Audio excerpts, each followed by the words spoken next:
Hello everyone guys, my name is Prashant and you are watching class 11th by New Indian Era YouTube channel। तो guys हमारे इस प्यारे से छोटे से YouTube चैनल में आप सभी लोगों का स्वागत है और आज हमारा लेक्चर नंबर 3 है, जैसा कि आप सब देख सकते हो फिजिक्स का। मैं देख रहा हूँ यार तुम सब बहुत सारा प्यार दिखा रहे हो। लेक्चर नंबर 1 को एक दिन के अंदर अंदर 6000 से ज़्यादा बच्चों ने महाराष्ट्र के देख लिया यार। लेक्चर नंबर 2 अभी जस्ट मैंने अपलोड किया।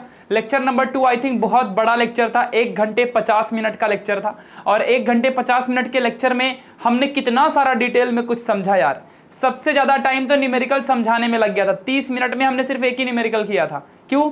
क्योंकि उसके अंदर डिटेल्ड कॉन्सेप्ट बताना था और तुम्हारी टेक्स्ट बुक को तो क्या कहना, हाय राम। तुम्हारी टेक्स्ट बुक का जो सॉल्व एग्जाम्पल है, अगर उसको गधा भी देख लेना तो मर जाएगा भाई, रहने दे, हमको नहीं करना सॉल्व। ठीक है, तो उसको मैंने डिटेल में समझाया कि क्यों वो फॉर्मूला लगा, डायरेक्टली उसने वैल्यू पुट कर दिया था तुम्हारे बुक में, तो मैंने उसको अच्छे से करके पूरा इलैबोरेट किया। तो लेक्चर नंबर 2 कॉन्सेप्चुअल लेक्चर था बच्चों। मतलब तुमने अगर उस लेक्चर को देख लिया ना तो एमएसटी, सीटी, जेई, बोर्ड ये सब आप क्रैक कर लोगे। मतलब उस लेवल का पढ़ाया गया है। पैरालेक्स मेथड अगर आप सब देखोगे तो एक ही फॉर्मूले के बेसिस पे सारे मेथड मैंने सिखा दिए, मतलब ट्रिक्स के साथ। वही arc upon distance is equal to angle, है ना, angle is equal to arc upon distance, वो वाला फॉर्मूला हमने लगा के चीजें सॉल्व कर दी थी। तो कितना प्यार से हमने सारी चीजें गाइस समझी।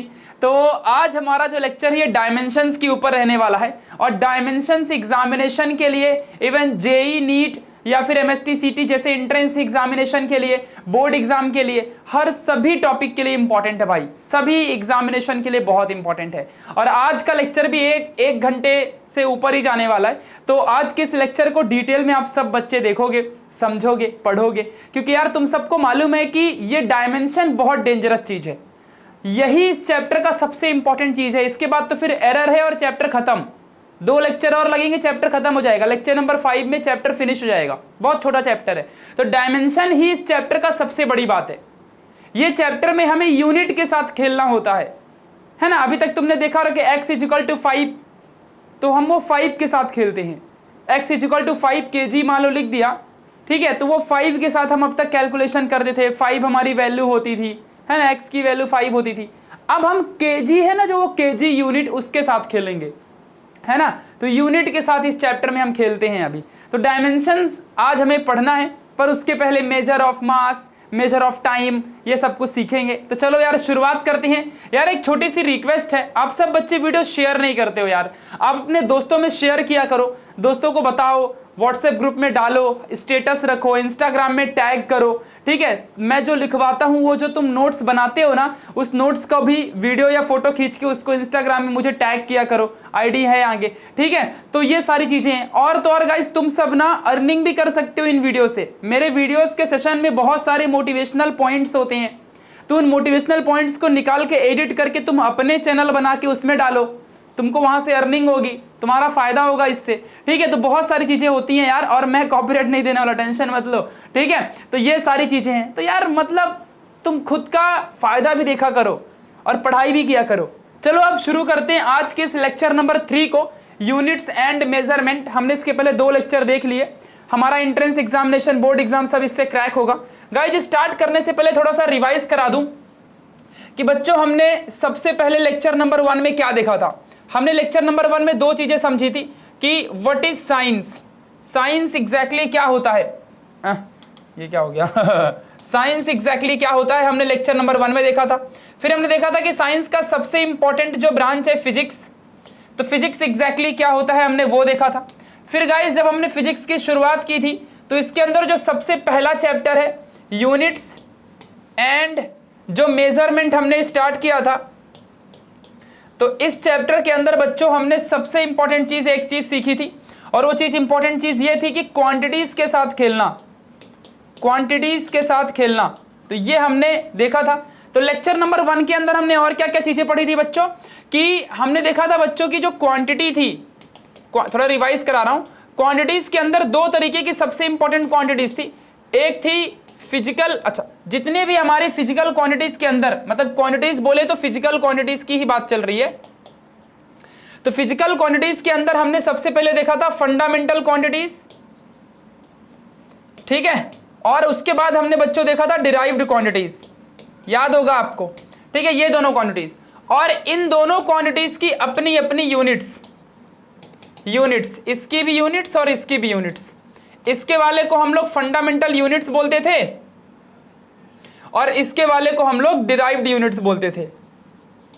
आई होप आपको याद होगा ये, ठीक है। तो हम सभी की इनकी यूनिट्स भी पढ़ लिए। फिर गाइस इसके बाद हमने यूनिट्स की एक अलग ही दुनिया देखी थी और उस दुनिया के अंदर हमने ये समझा था कि जो बच्चों एक यूनिट्स है उसके अंदर एक छोटी सी इंपॉर्टेंट चीज और है जिसका नाम था बच्चों सप्लीमेंट्री यूनिट्स। सप्लीमेंट्री यूनिट्स के बारे में हमने पढ़ा। सप्लीमेंट्री में दो तरीके की गाइस यूनिट्स के बारे में हमने देखा था और वो ये थे कि पहला था हमारा सॉलिड एंगल और दूसरा था प्लेन एंगल। हमने इन दोनों के बारे में डिटेल में पढ़ा, ठीक है। हमने सारी चीजें इनके बारे में पढ़ी थी। अब आ जाओ बच्चों लेक्चर नंबर 2 में। तो लेक्चर नंबर 2 के अंदर हमने बहुत सारी चीजें देखी यार, जिसके अंदर हमने ये समझा, हमने सबसे पहले तो न्यूमेरिकल सॉल्व किया। न्यूमेरिकल्स के अंदर हमने बहुत सारे टर्म्स देखे, मतलब कि जैसे कि यूनिट्स। अब हमने देखा था ना कि जैसे कि 1 रेडियन इज इक्वल टू कितना, 1 डिग्री इज इक्वल टू कितना, 1 मिनट इज इक्वल टू कितना, है ना। हमने ये सब देखा था। फिर हमने गाइस ये भी देखा कि हाउ टू मेजर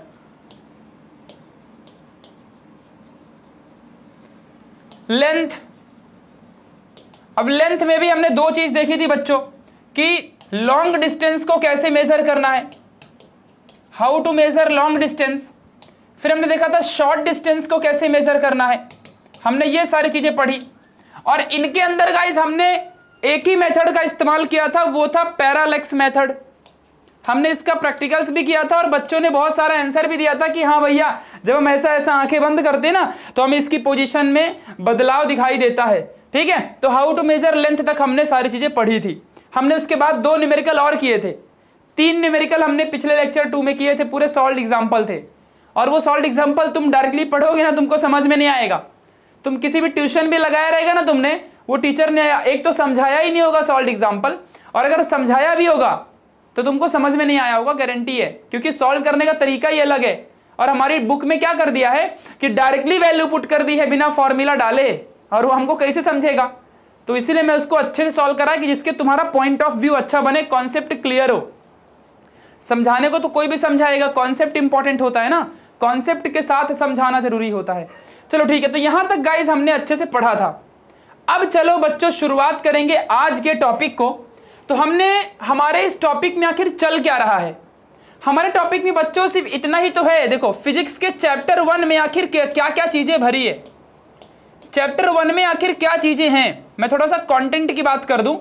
तो देखो सबसे पहले हमने फिजिकल क्वांटिटीज देख ली। देखो अच्छे से अभी हमें क्या क्या करना है और क्या क्या हमने देखा है अब तक। फिजिकल क्वांटिटीज में हमने 2 तरीके की देखी, एक फंडामेंटल क्वांटिटीज और एक डिराइव्ड क्वांटिटीज, ठीक है। फिर हमने थोड़ा सा इनकी यूनिट्स के बारे में देखा। तो यूनिट्स में हमने सप्लीमेंट्री यूनिट्स देख लिया। समझा कि नहीं समझा मैं क्या कह रहा हूं, ठीक है। सप्लीमेंट्री यूनिट्स देख लिया, जिसके अंदर एक था सॉलिड एंगल और एक था प्लेन एंगल। प्लेन एंगल ये हमने पढ़ा। उसके बाद बच्चों हमने क्या देखा, उसके बाद हमने पैरालेक्स मेथड पढ़ा। पैरालेक्स मेथड, तो पैरालेक्स मेथड एग्जैक्टली क्या है, अच्छा ऐसे मत लिखो। इसके बाद हमने कन्वेंशंस देखे थे, कन्वेंशंस टू राइट यूनिट्स, मतलब यूनिट्स को लिखने का तरीका, टू राइट यूनिट्स, है ना ये। इसके बाद हमने गाइस थोड़े से मेजरमेंट, अब हमारा शुरू हुआ मेजरमेंट वाला पार्ट, मेजरमेंट्स। तो मेजरमेंट्स में किसको मेजरमेंट करना था, तो मेजरमेंट्स में सबसे पहले लेंथ का, और लेंथ के बाद आज हम देखेंगे मास का, फिर टाइम का, ये हो गया। तो गाइस लेंथ के अंदर हमने कौन सा मेजरमेंट देखा, लेंथ के अंदर सबसे पहले 2 तरीके थे। पैरालेक्स मेथड पहले, एक ही तरीका था यार, पैरालेक्स मेथड सिर्फ। और इस पैरालेक्स मेथड के थ्रू हमने लॉन्ग डिस्टेंस रहे, है ना, सही कह रहे हो कि नहीं कह रहे हो, और चाहे वो शॉर्ट डिस्टेंस रहे, है ना, चाहे वो घर में डिस्टेंस रहे चाहे दूर रहे, स्टार का रहे, चाहे वो लॉन्ग डिस्टेंस रहे चाहे शॉर्ट डिस्टेंस रहे, लेंथ मेजर करना था। गाइस आज हमें क्या पढ़ना है, मास और टाइम का मेजरमेंट। और इसके बाद क्या पढ़ना होगा, इसके बाद बच्चों हमें पढ़ना है डायमेंशंस। समझा अच्छे से क्या कह रहा हूं? और डायमेंशंस का डायमेंशनल एनालिसिस, फिर डायमेंशंस के तीनों एप्लीकेशंस, लिमिटेशन ऑफ डायमेंशंस, यहां तक हमें आज पढ़ना है। फिर इसके बाद हमारा शुरू होगा एरर्स, और एरर के बाद चैप्टर खत्म। तो ये हमारे चैप्टर का मेन मुद्दा है, पूरा का पूरा सिस्टम। मैंने आपको पूरा टॉपिक ही लिख डाला कि आखिर हमें इस चैप्टर में क्या पढ़ना है। तो पहले फिजिकल क्वांटिटीज देख ली पहले चैप्टर में, कन्वेंशंस टू राइट यूनिट्स और मेजरमेंट में लेंथ वाला टॉपिक हमने लेक्चर 2 में कवर किया। आज हमारा मेजरमेंट और मास एंड टाइम और डायमेंशन तक हम पढ़ेंगे। समझा बच्चों किस तरीके से पढ़ाई करनी होती है, चैप्टर में आखिर कितनी चीजें होती हैं, आपको क्लियर हो रहा है सारा चीजें? किसी बच्चे को थोड़ा भी डाउट रहता है आखिर चैप्टर में क्या दिया हुआ है वो तो हमें पता होना चाहिए ना, वही मैंने तुमको यहाँ पे लिख के बता दिया। तो इस तरीके से थोड़ा सा लिख लिया करो, इससे हमें आइडिया होता है कि आखिर हम कितना पढ़ चुके हैं और कितना हमें पढ़ना होता है। ठीक है, तो लेंथ तक हमने पढ़ लिया। तो मेजरमेंट ऑफ लेंथ के लिए पैरेलैक्स मेथड यूज करते हैं, तुमको ये सीखने मिल गया है ना। और क्वांटिटीज में क्या क्या क्वांटिटीज है तुम्हें वो सीखने मिल गया। फिर हम मेजरमेंट ऑफ मास और टाइम आज सीखोगे, डायमेंशन आज सीखोगे। चलो शुरू करते हैं अब। ठीक है, देखो अच्छे से। तो अब बच्चों थोड़ा माइंड लगाएंगे। अब हमारा टॉपिक शुरू हो रहा है मेजरमेंट ऑफ मास सबसे पहले। ठीक है, यहां तक कि हमने सारी चीजें पढ़ ली थी। तो अब सब बच्चे पेज नंबर 5 में आ जाओ, सब बच्चे पेज नंबर 5 में आ जाओ। ठीक है, चलो अब हम शुरू करते हैं। बच्चों जब हमने फंडामेंटल क्वांटिटीज के बारे में पढ़ा था तो हमने देखा था कि मास हमारा एक फंडामेंटल क्वांटिटी है। It is one of the fundamental quantity, ये एक फंडामेंटल क्वांटिटी है। दूसरी बात, इसकी जो फंडामेंटल यूनिट होती है, अब ये फंडामेंटल क्वांटिटी है तो इसका फंडामेंटल यूनिट होगी ना। अब आप सब कहोगे बच्चे फंडामेंटल क्वांटिटी क्या होती है भैया, तो डायरेक्टली लेक्चर नंबर 3 देखोगे तो कैसे समझेगा मेरी जान, लेक्चर नंबर 1 देख के आओ ना पहले। तो फंडामेंटल यूनिट क्या है इसका, केजी, किलोग्राम, जिसे हम केजी कहते हैं, बस यही है। समझा अच्छे से? अब चलो थोड़ा सा एक बात करते हैं, इसकी हिस्ट्री में जाते हैं। कहां जाएंगे बच्चों, इसके हम हिस्ट्री में जाएंगे। कहां जाएंगे, इसके हम हिस्ट्री में। तो हिस्ट्री ये कहती है कि 1889 में, आज से करीबन 150 साल पहले, 1889 में बच्चों, आज से करीबन 150 साल पहले 1889 में क्या हुआ था कि पहले तुम अगर, चलो मैं आपसे क्वेश्चन पूछता हूं कि अगर मैं तुमको कहूं कि 1 kg यानी 1 किलोग्राम मतलब 1000 ग्राम, तो ये तो आपको बचपन से रटाया गया है, लेकिन प्रैक्टिकली कभी आपने सोचा कि इसको किसने बनाया होगा और किस बेसिस पे बनाया होगा कि हाँ इतना अमाउंट ही 1000 ग्राम होता है। बच्चों मेरी बातें समझ रहे हो, हम डीपली घुस रहे हैं अब इस पॉइंट में, हम साइंटिस्टों को चैलेंज करने वाले हैं। देखो अच्छे से, मतलब कि आपको अभी तो रटा है कि ठीक है 1 किलोग्राम मतलब 1000 ग्राम होता है। आप जाते हो बढ़िया अच्छे से और मास को मेजर करते हो, दुकान वाले के यहाँ पे शक्कर लेने जाते हो या कुछ भी वजन कराने जाते हो, तुम देखते हो कि 1000 ग्राम मतलब 1 kg हो गया। तो बच्चों कभी तुमने सोचा कि किस बेसिस पे इन्होंने 1000 ग्राम मतलब इतना अमाउंट हुआ तो वो 1000 ग्राम माना जाएगा, ऐसा किस बेसिस पे पूरी दुनिया एक्सेप्ट कर गई, ये किस बेसिस पे चल गया दुनिया में? ऐसा कौन सा वो चीज था जिसका इस्तेमाल किया गया और बोला कि ये 1000 ग्राम कहलाएगा? तो बच्चों एक बार की बात है, दुनिया में एक प्लैटिनम और इरिडियम ये दोनों का एलॉय, इन दोनों का एलॉय पकड़ा और इन दोनों के एलॉय को एक बात कही कि यही 1 किलोग्राम माना जाएगा, 1 किलोग्राम। इनका एक टुकड़ा पकड़ा, एक शाइनी, ये चमकता है, ये फिलहाल ये एक ऐसा एलॉय है, एलॉय मतलब मिक्सचर, प्लैटिनम इरिडियम दोनों मेटल हैं, इन दोनों का मिक्सचर, और एक इतना इसका शेप, इतना टुकड़ा लिया गया, ऐसे उठा लिया टुकड़ा और बोला कि इसके बराबर का दुनिया में जितना भी वजन रहेगा वो 1 किलोग्राम माना जाएगा। और पूरी दुनिया के हिसाब से आज के वक्त में जो मशीनें होती हैं, वेविंग मशीन जिसमें से वेट मेजर करते हो तुम सभी लोग, उसके अंदर भी वही आंकड़ों के हिसाब से डिवाइस बना दिया गया।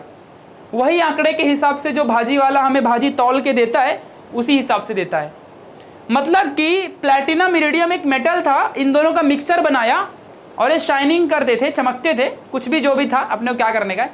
तो एक कांच के डब्बे में उसको मस्त अच्छे से उठा के बोला यही है, ये कुछ तो जितना भी अमाउंट रहेगा इसका, अब हो सकता है कि ये 5 किलो का हो लेकिन अब दुनिया इसको 1 किलो ही मानती है। अब कितना भी हो सकता है, जितना इसका वजन है ना उतना 1 किलोग्राम माना जाएगा दुनिया में, और पूरी वर्ल्ड एक्सेप्ट करिए। अमेरिका में भी जाओगे उतना ही मिलेगा, 1 किलोग्राम मतलब उतना ही मिलेगा, मतलब इंटरनेशनली एक्सेप्टेड हो गया ये।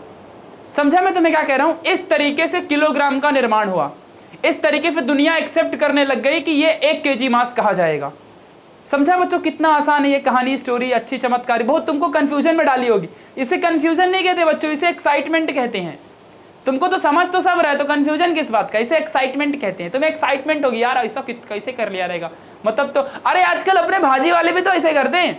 जब इनके पास ना वो 1 केजी का आता है ना, वो लोखंड का, लोहे का, आयरन का रहता है ना, वो मेटल का, वो 1 केजी का नहीं रहता तो कुछ भी पत्थर डाल के तौल देते हैं। गांव में जाओगे ना, आलू बटाटा टमाटर आता है ना भाजी वाला, तो वो भाजी वाले के पास ऐसा रहता है, एक साइड रहता है ना तराजू, उस तराजू में अगर कुछ नहीं, उसको रखने के लिए 1 केजी का नहीं मिलता, पत्थर रख देता है वो और बोलता है ये पत्थर के बराबर ले जाओ। करता है कि नहीं करता है? और कुछ लोग गांव में तो एक तरफ गेहूं चावल डाल के और बराबर तौल देते हैं इतना। तो वैसे ही दुनिया 1 किलोग्राम को इस प्लेटिनम इरिडियम का इक्वेशन ऐसा इक्वल वाला चीज मानने लग गया।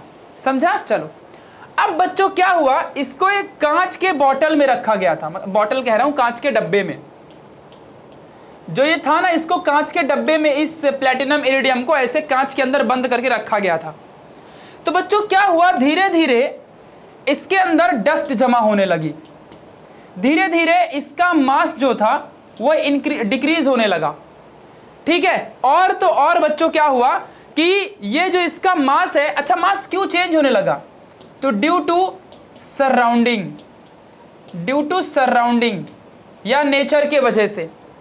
अब आपको ये बात तो पता ही होगी बच्चों कि दुनिया में कोई भी अगर ऑब्जेक्ट है तो वो हमेशा डिग्रेड होता है, क्योंकि उसमें से हमेशा एनर्जी बाहर निकलती है। समझ रहे कि नहीं समझ रहे? आपने केमिस्ट्री में पढ़ा होगा। अब जैसे कि फॉर एग्जांपल के लिए मैं आपको समझाऊं यहाँ पे कि जितने भी दुनिया में रेडियो एक्टिव मटेरियल्स होते हैं, ये एक्स्ट्रा इंफॉर्मेशन दे रहा हूं, तो रेडियो एक्टिव मटेरियल्स में से बच्चों क्या होता है, एनर्जी जो होती है वो एमिट होती है। आपने बचपन में पढ़ा होगा, 9th स्टैंडर्ड के चैप्टर 6 में आपने पढ़ा, सॉरी चैप्टर 6 नहीं, चैप्टर 4 में आपने पढ़ा है, हाँ 4 या 5 में। ठीक है, तो एनर्जी उसमें से एमिट होती है। ये ऐसा कैसे? तो रेडियो एक्टिव जो एलिमेंट होते हैं ये अपने बॉडी, मान लो जैसे कि मैं एक एग्जाम्पल का, कोई भी एक रेडियम, सब जो एक रेडियम नाम का एक एलिमेंट है जो रेडियो एक्टिव एलिमेंट होता है। तो ये जो एलिमेंट है ना बच्चों, ये एलिमेंट से हमेशा से क्या होता है, ऐसे ऐसे रेडिएशंस बाहर निकलते रहते हैं, इसमें से हमेशा ऐसे ऐसे रेडिएशंस बाहर निकलते रहते हैं। तो बच्चों एक बात बताओ कि जो भी ये रेडिएशन एमिट कर रहा है, radio active element always emits energy in the form of radiation। तो बच्चों ये रेडिएशन के फॉर्म में जो एनर्जी ये इमिट कर रहा है, तो ये रेडिएशन एनर्जी है ना भाई। मतलब कि जो आइंस्टाइन ने थियरी दी थी E=mc², फिलहाल ये थियरी यहां अप्लाई नहीं होगी, बट मैं तुम्हें बता रहा हूं। तो ये थियरी ना लगाते हुए अगर मैं ये थियरी लगाऊं कि mass and energy is, Einstein ने बोला था कि मास एंड एनर्जी इज इंटरकन्वर्टिबल, मतलब मास को एनर्जी में कन्वर्ट किया जा सकता है और एनर्जी को मास में। समझा? देखो जैसे कि मेरे बॉडी में मास जो है ना, इसको बदल दोगे तुम एनर्जी में, मैं गायब हो जाऊंगा यहां से। पुराने जमाने के लोग नहीं क्या, जब भगवान लोग बूम गायब, मुझे लगता है ये ऐसे ही होता था, उनकी पूरी बॉडी को एनर्जी में कन्वर्ट कर देते थे और उस एनर्जी को लेके कहीं भी जाएंगे और उस एनर्जी बहुत फास्ट भाग लेती है, तो जल्दी पहुंच जाएंगे तुरंत, और फिर से उस एनर्जी को वापस से मास में कन्वर्ट कर देते थे, तो फिर से प्रकट हो गए है ना, एक एग्जांपल दे रहा हूं, बट ये सच्चाई है, ये सही बात है। ब्लैक होल तो वैसे ही करता है। तो मास और एनर्जी एक दूसरे से कन्वर्ट होती है।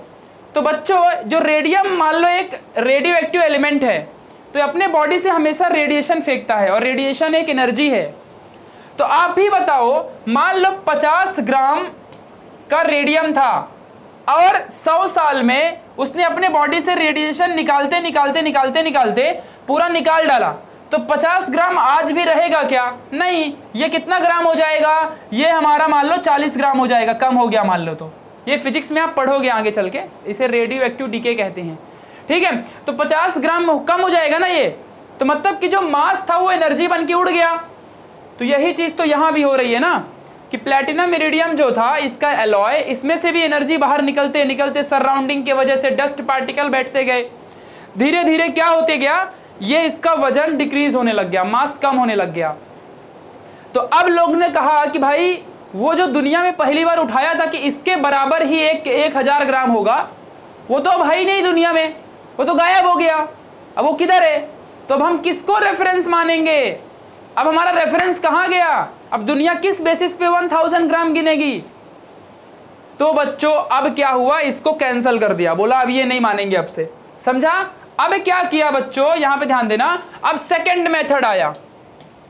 अब एक सेकंड मेथड आया, और सेकंड मेथड ये आया कि तुम सबने देखा होगा कि जो बिग ऑब्जेक्ट्स होते हैं जिनका वजन 1000 टन होता है, 1000 टन नहीं, क्या बड़े बड़े ऑब्जेक्ट दरगज एकदम भाई, मिसाइलें और हेलीकॉप्टर और पहाड़ और बड़ी बड़ी बिल्डिंग के लोखंड, ये ब्रिज होती है जो शहरों में आपने देखा होगा, इन सबको कौन उठाता है?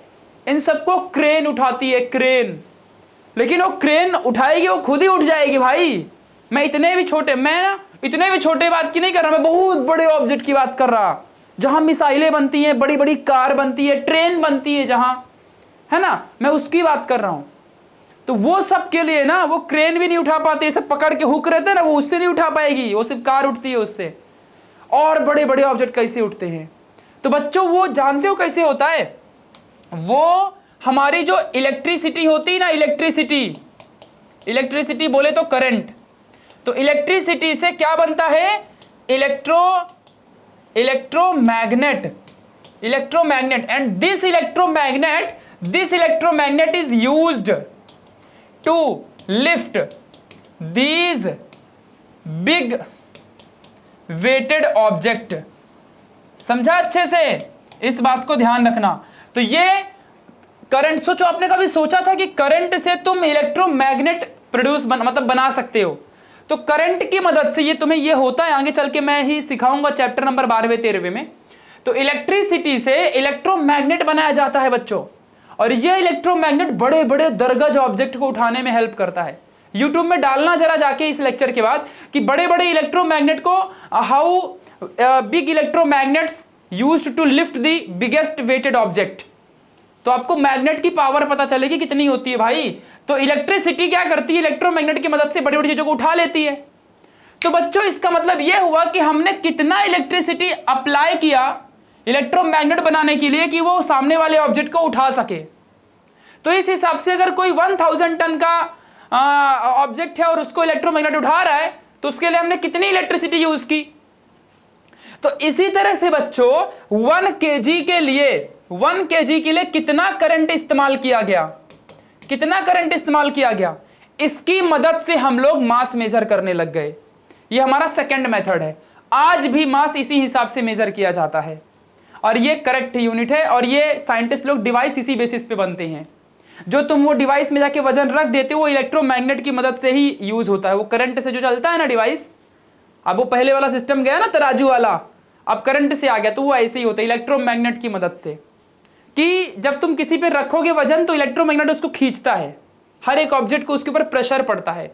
तो कितना अमाउंट ऑफ इलेक्ट्रिसिटी यूज हुआ, अब 1 kg में कितना इलेक्ट्रिसिटी यूज होता है, उसी हिसाब से मल्टीप्लाई कर लो। 5 किलो रहेगा तो उतना यूज हुआ, उस हिसाब से तुम्हारे सामने नंबर दिखता है कि हाँ 5000 ग्राम मतलब 5 किलो, और 2000 ग्राम मतलब 2 किलो, 1000 ग्राम मतलब 1 किलो, समझा ना। इस तरीके से चीजें मेजर होती हैं, ये अब दुनिया में एक्सेप्टेड है। ये प्रैक्टिकली तुम्हें तभी समझेगा जब तुम कंपनी में जाओगे, जिस कंपनी में इसको बनाते हैं। अभी के लिए बस इतना याद रखना, तुम्हारी बुक में इतना ही लिखा हुआ है। तो बच्चों यहां तक की चीजें हैं। क्वेश्चन बच्चों यहां अराइज होता है, क्वेश्चन यहां अराइज होता है कि चलो ठीक है, ये तो ठीक है, लेकिन तुम बच्चों एटम्स, आयंस और मॉलिक्यूल्स, इनका वेट कैसे निकालोगे। चलो 1 किलोग्राम 2 किलोग्राम की बात तो छोड़ दो, ये तो बड़े बड़े हैं, इनका तो निकाल लोगे, लेकिन ये जो छोटे छोटे हैं, छोटे छोटे अमाउंट है, इनका वेट कैसे निकालोगे। तो इसके लिए बच्चों एक एक्स्ट्रा यूनिट डेवलप की गई, जिसे हम कहते हैं atomic mass unit. Atomic mass unit, इसके बारे में तुम केमिस्ट्री के चैप्टर 1 में सीखोगे। Chemistry chapter 1 some basic concept of chemistry, वो मैं ही पढ़ाऊंगा, तो उसमें मैं बताऊंगा। तो एटॉमिक मास यूनिट, जिसे हम शॉर्ट में AMU कहते हैं। तो बच्चों ये कैसे मेजर किया जाएगा। तो बच्चों क्या किया जाने लगा कि जैसे कि मैंने आपको अभी बताया ना कि जो प्लैटिनम और इरिडियम का जो सब्सटेंस था, जितना उसका वजन था उसको दुनिया ने 1000 ग्राम मान लिया। तो वैसे ही ये एटम्स, आयंस और मॉलिक्यूल्स के लिए बच्चों क्या किया गया कि एक कार्बन है और कार्बन का एक आइसोटोप होता है। मैं अभी समझाऊंगा कार्बन के बारे में, ये केमिस्ट्री की बात है। C12 और लोगों ने कहा बच्चों कि कार्बन C12 का जितना भी मास होगा, तो अब कार्बन C12 बोले तो 12 ही मास होगा ना, 12 एटॉमिक मास यूनिट इसका होता है। तो इसके एक एटॉमिक मास यूनिट के बराबर, मतलब देखो अच्छे से, एक कार्बन 12 उठाओगे तो 12 एटॉमिक मास यूनिट है, तो उसका एक एटॉमिक मास यूनिट उठाएंगे और उससे सबको कंपेयर करेंगे, दुनिया के सारे एलिमेंट को।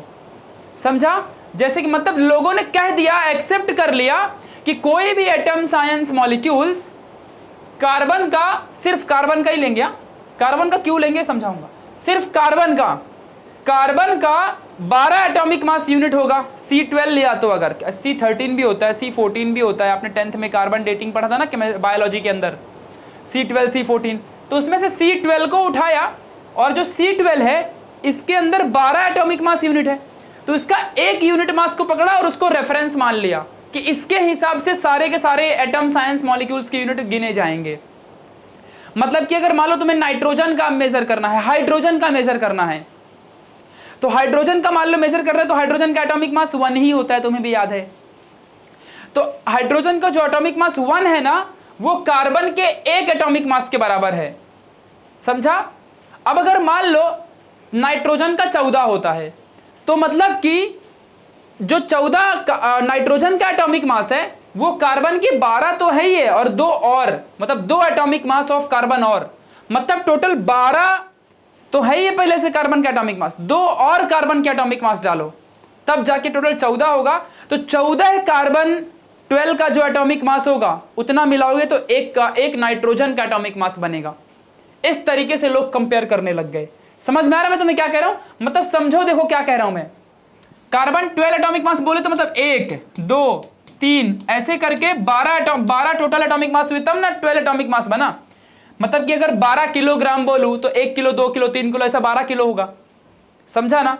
तो वैसे इसके 1 किलो यानी कि एक एटॉमिक मास, किलो में ऐसे समझाने के लिए कह रहा हूं, तो एक एटॉमिक मास यूनिट के बराबर ही सबको कंपेयर किया जाने लगा।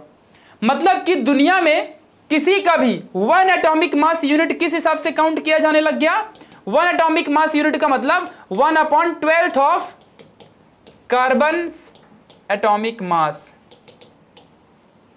समझा मतलब क्या कह रहा हूं मैं, इस बात को ध्यान रखना।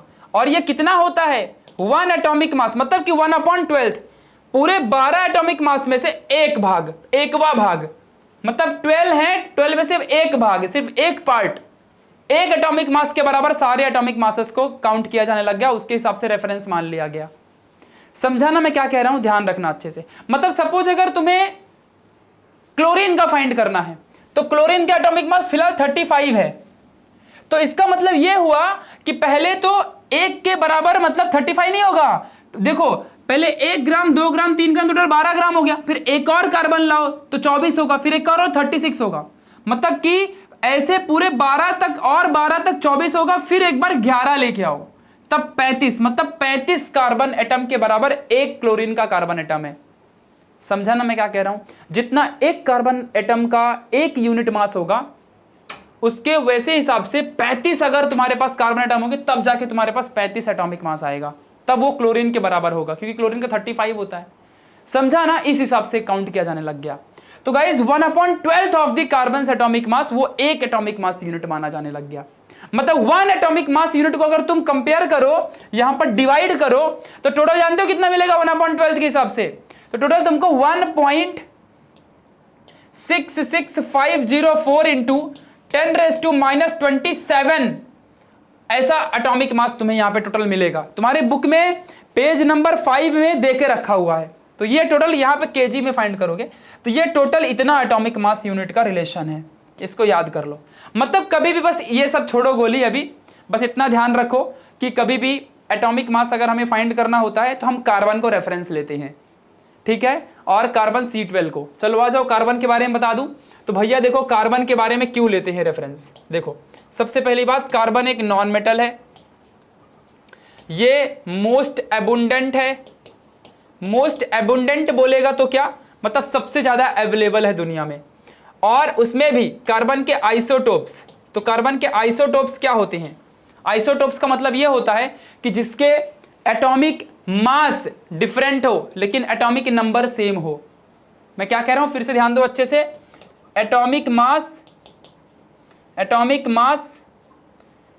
डिफरेंट हो लेकिन एटॉमिक नंबर सेम हो, उसे कहते हैं आइसोटोप। तो बच्चों कार्बन के जानते हो कितने आइसोटोप होते हैं? C12, C13, C14, ऐसे और भी बहुत सारे होते हैं, लेकिन उनमें से सबसे इंपॉर्टेंट C12 है जो जब सबसे ज्यादा अबुंडेंट है। ये 12, 13, 14 मतलब कि एक ऐसा भी कार्बन दुनिया में है जिसका एटॉमिक मास 12 होता है, एक ऐसा भी कार्बन दुनिया में जिसका एटॉमिक मास 13 होता है, एक ऐसा भी कार्बन जिसका 14 होता है। तो जो कार्बन 12 है ये दुनिया में सबसे ज्यादा पाया जाता है, सबसे ज्यादा अबुंडेंट है और मोस्ट स्टेबल है। मोस्ट स्टेबल है। तुम कहोगे भैया कार्बन ही क्यों पकड़ा? बच्चों पहले ऑक्सीजन और हाइड्रोजन भी पकड़े थे, लेकिन इन सब से ना इनकी स्टेबिलिटी बराबर नहीं है और ये ज्यादा अबुंडेंट भी नहीं है। तो हम ये एक्यूरेट किलोग्राम मेजर करके नहीं दे पाते एटम का मास। सिर्फ हमें कार्बन 12 ही मोस्ट स्टेबल है, इसलिए हमको इससे इसे काउंट करके मिलता है। तो अब देखो क्या है ना, अब कार्बन 12 है ना, तो हमने पूरे दुनिया के 118 एलिमेंट जो केमिस्ट्री में हैं, पूरे के पूरे 118 एलिमेंट का जो एटॉमिक मास, हम एटम का मास बोले तो एटॉमिक मास, तो एटम के मास को हम कार्बन 12 के रेफरेंस से मेजर करते हैं। मतलब कि कार्बन 12 जो है इसका, अभी यहां पे कार्बन 12 बोलेगा तो एक कार्बन का 12 किलोग्राम है, सॉरी 12 एटॉमिक मास है। समझा? एक कार्बन मतलब किलोग्राम बोले तो बहुत ज्यादा होता है, किलोग्राम 12 किलो उठा पाओगे क्या? ठीक है, तो एक कार्बन का एटम मतलब 12 एटॉमिक मास, उसका एटॉमिक मास 12 है। समझा? तो हम ना सभी कार्बन को या कार्बन से पूरे के पूरे एलिमेंट को, सभी एलिमेंट को इस कार्बन 12 से कंपेयर करने लग गए और इसी से कंपेयर करके हम सभी एलिमेंट के एटॉमिक मास फाइंड करते हैं। जैसे कि अगर मान लो C12 है तो किसी भी एटम का, मान लो जैसे कि मुझे 1 एटॉमिक मास यूनिट चाहिए, एक एटम का यूनिट मास, एक एटम का यूनिट मास, यूनिट बोले तो एक यूनिट, एक मास कितना होगा? अभी तो 12 मास है ना इसमें, कार्बन 12 में 12 मास है, एक मास कितना होगा? तो एक मास तो 1/12 होगा ना। और 1 एटॉमिक मास को टोटल फाइंड करोगे तो इससे नहीं, एवोगैड्रो नंबर से मल्टीप्लाई करना पड़ता है तब जाके मिलता है। तो ऑफ दी कार्बन से एटॉमिक मास, समझा? तो टोटल कितना आएगा? 1.66504 इंटू 10⁻⁻27। ये याद कर लो, बस ये याद कर लो, ठीक है। 1 AMU इज इक्वल टू, बस ये याद कर लो। एक केमिस्ट्री में और अच्छे से समझाऊंगा, ये भी फिजिक्स में केमिस्ट्री घुस रही है, क्या करे बुक में दिया है तो, ठीक है, इतना ध्यान रखना। तो गाइस यहां पे खत्म होता है मेजरमेंट ऑफ मास का टॉपिक। बहुत ही आसान था, बस ये कंपेयर है, जैसे कि हमने क्या वो प्लेटिनम इरिडियम को कंपेयर करके 1 किलो मेजर किए थे, वैसे एटॉमिक लेवल में किसी भी एलिमेंट का, हमारे ऑब्जेक्ट बॉडी में एलिमेंट होते हैं, तो एलिमेंट के एटम का जो मास है वो कैसे मेजर करोगे? तो याद रखना कार्बन 12 से कंपेयर करके, समझा? कार्बन 12 से, कार्बन 12 मतलब 12 एटॉमिक मास उसका है कार्बन का, तो उसके एक पार्ट, 12 भाग हैं उसमें का एक पार्ट, नहीं क्या हम बोलते हैं ना कि चल 2 भाई हैं और एक प्रॉपर्टी को हिस्से में बांटो, तो तो 2 पार्ट में बांटोगे, तो वैसे ही 12 भाग है तो 1वां भाग जो पहला भाग होगा उसका पहला पार्ट होगा, समझा ना, वो हमारा 1 एटॉमिक मास यूनिट होगा, किसी भी एलिमेंट का 1 एटॉमिक मास यूनिट होगा। तो 1 एटॉमिक मास यूनिट केजी में कन्वर्ट करोगे कितना होता है, तो ये याद कर लो, तुम्हारे बुक में डायरेक्ट दिया है, केमिस्ट्री में इसको प्रूफ करके दिखाऊंगा मैं, अब यहीं प्रूफ करूं क्या फिजिक्स में, ठीक है। तो 1 atomic mass unit is equal to 1.66504 into 10⁻27 kg होता है, ये याद कर लो। माइनस बहुत छोटा मास है ये, तो फूक दोगे उड़ जाएगा। -27 kg मतलब समझता है कितना कम है, समझा अच्छे से, इतना कम मास होता है, ठीक है, याद रखो अच्छे से। तो ये पूरा मास का मेजरमेंट हो गया। अब चलो बच्चों हम देखेंगे मेजरमेंट ऑफ टाइम। मुझे लगता है आज पूरा मेजरमेंट में ही टाइम चला जाएगा, मेजरमेंट ऑफ टाइम, क्योंकि बहुत डिटेल में ले रहा हूँ, शायद मैं इतना डिटेल में मुझे नहीं लेना चाहिए ना, लेना चाहिए यार, क्यों नहीं लेना चाहिए बच्चों। चलो ध्यान दो, मेजरमेंट ऑफ टाइम की बात करते हैं। तो जैसा कि तुम सब जानते हो कि टाइम भी हमारा एक फंडामेंटल क्या है, क्वांटिटी है, फंडामेंटल क्वांटिटी है ये क्या है हमारा, फंडामेंटल क्वांटिटी है। और इसकी यूनिट क्या होगी, इसकी फंडामेंटल यूनिट क्या होती है, दुनिया जानती है। फंडामेंटल यूनिट क्या होती है इसकी, सेकंड होती है, और सेकंड को लिखने का तरीका एस होता है, ये बात आप ध्यान रखना। तो बच्चों सबसे पहले दुनिया में टाइम कैसे बनाया होगा, तो आज से बहुत साल पहले टाइम दुनिया में कैसे बनाया गया, तो दुनिया में जो आज से बहुत साल पहले जो टाइम बनाया था, तो वो बच्चों मीन सोलार के ऊपर था, मतलब मीन सोलार डे। आप कहोगे ये क्या होता है, तो बच्चों मीन सोलार डे जो होता है वो 12 नून से लेकर के दूसरे दिन का 12 नून, मतलब समझ रहे मैं तुम्हें क्या कह रहा हूं, मतलब आज। तो बच्चों जैसे कि तुम सब जानते हो कि किसी भी अर्थ का मतलब या कहीं भी एक दिन में 8,64,000 सेकंड होते हैं, वन डे में एक दिन के अंदर 8,64,000 दिन होते हैं, इतना आपको पता चल गया।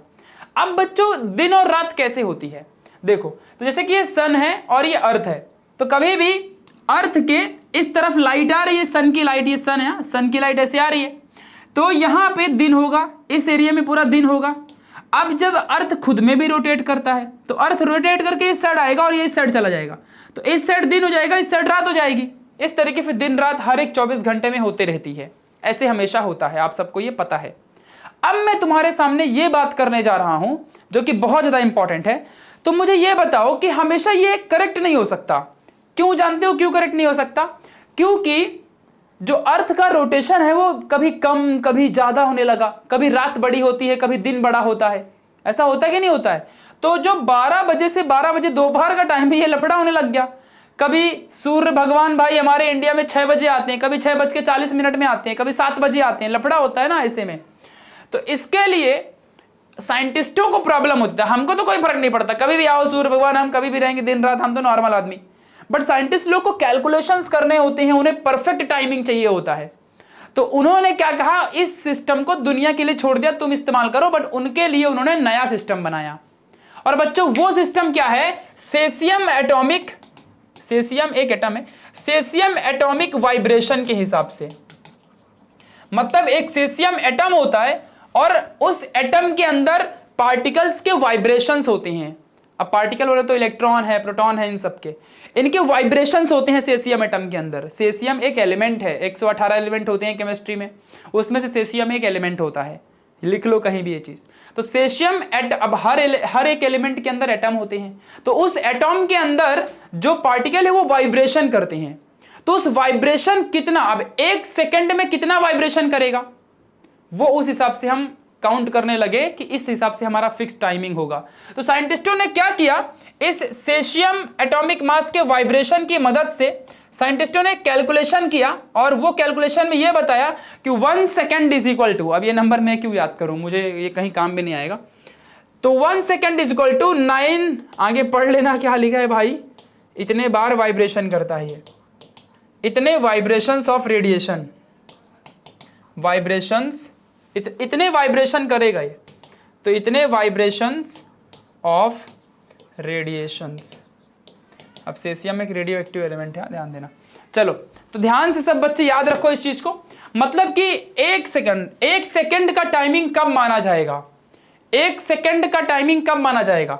जब सेसियम एटम के अंदर जो वेव्स का वाइब्रेशन हो रहा है वो इतने बार होगा। काउंट कर लो, 9 करोड़ कितना तो लिखा हुआ भाई, मैंने पढ़ने वाला मोबाइल नंबर लिखा है, ठीक है? तो इसको काउंट करो, इतने बार जब एटम ऐसे ऐसे ऐसे ऐसे वाइब्रेट होगा ना, तब 1 सेकंड मानेंगे। ये साइंटिस्टों का टाइम टेबल है, ऐसे टाइम वो मेजर करते हैं। तो 1 सेकंड जब इतना है बच्चों, तो तो 60 सेकंड कितना होगा, मतलब 1 मिनट कितना होगा, और 60 मिनट कितना होगा, तो एक दिन में मतलब कितने वाइब्रेशन होंगे? तो क्या करो बैठ के काइंड, साइंटिस्ट लोग को कुछ काम धंधा रहता है ना, समोसा भजिया खाते रहते हैं। समझा ना मैं क्या कह रहा हूं? तो ये टाइमिंग का मेजरमेंट है बच्चों, याद रहेगा अच्छे से आप लोगों को, सभी बच्चों को। तो गाइज आज के इस लेक्चर को यहीं पे हम लोग खत्म करते हैं। अब मिलेंगे हम लोग लेक्चर नंबर 4 में, और जिसमें हम डायमेंशन पढ़ेंगे। क्यों जानते हो? क्योंकि जो ये लेक्चर है बच्चों, इसके अंदर ये बहुत बड़ा हो जाएगा डायमेंशन पढ़ाना, क्योंकि डायमेंशन अपने आप में 1.5 घंटे का टॉपिक है। मुझे बहुत सारे एग्जाम्पल तुमको डायमेंशंस में देने हैं, और डायमेंशन को बहुत डिटेल में पढ़ाना है इसलिए, ठीक है? तो measurement of mass, measurement of time का जो पार्ट था, इसे आप रीड कर लो एक बार, और रीडिंग के बाद आपको खुद भी बहुत सारी चीजें समझेंगी। और मेरी बातों को एक चीज अच्छे से ध्यान रखना, थोड़ा खुद का दिमाग भी लगाया करो, तो चीजें समझ में आएंगी, ठीक है? और वैसे भी ये वाला पार्ट जो मास का पार्ट था, वो केमिस्ट्री में डिटेल में समझाऊंगा, वो केमिस्ट्री का पार्ट है। वो एटॉमिक मास वाला, कार्बन 12 वाला, वो जो पार्ट है ना, वो केमिस्ट्री का पार्ट है। वो तभी समझेगा जब मैं तुमको एटॉमिक मास यूनिट, मास, एटॉमिक मास क्या होता है सब समझाऊंगा, तब समझ में आएगा। मोलार मास एंड ऑल सब कुछ, ठीक है? अभी आपको नहीं समझेगा, तो थोड़ा सा वेट करो, सब्र करो। तो गाइस अगर आपको वीडियो अच्छी लगी हो तो लाइक करना, नोट्स आप लोग बनाते रहा करो, और कमेंट में बताओ कि वीडियो लेक्चर कैसा लगा, और अपने दोस्तों में शेयर जरूर करना। Thank you so much for your love and support. Thanks a lot guys, bye bye. Share करना मत भूलना, sharing is caring. Bye bye.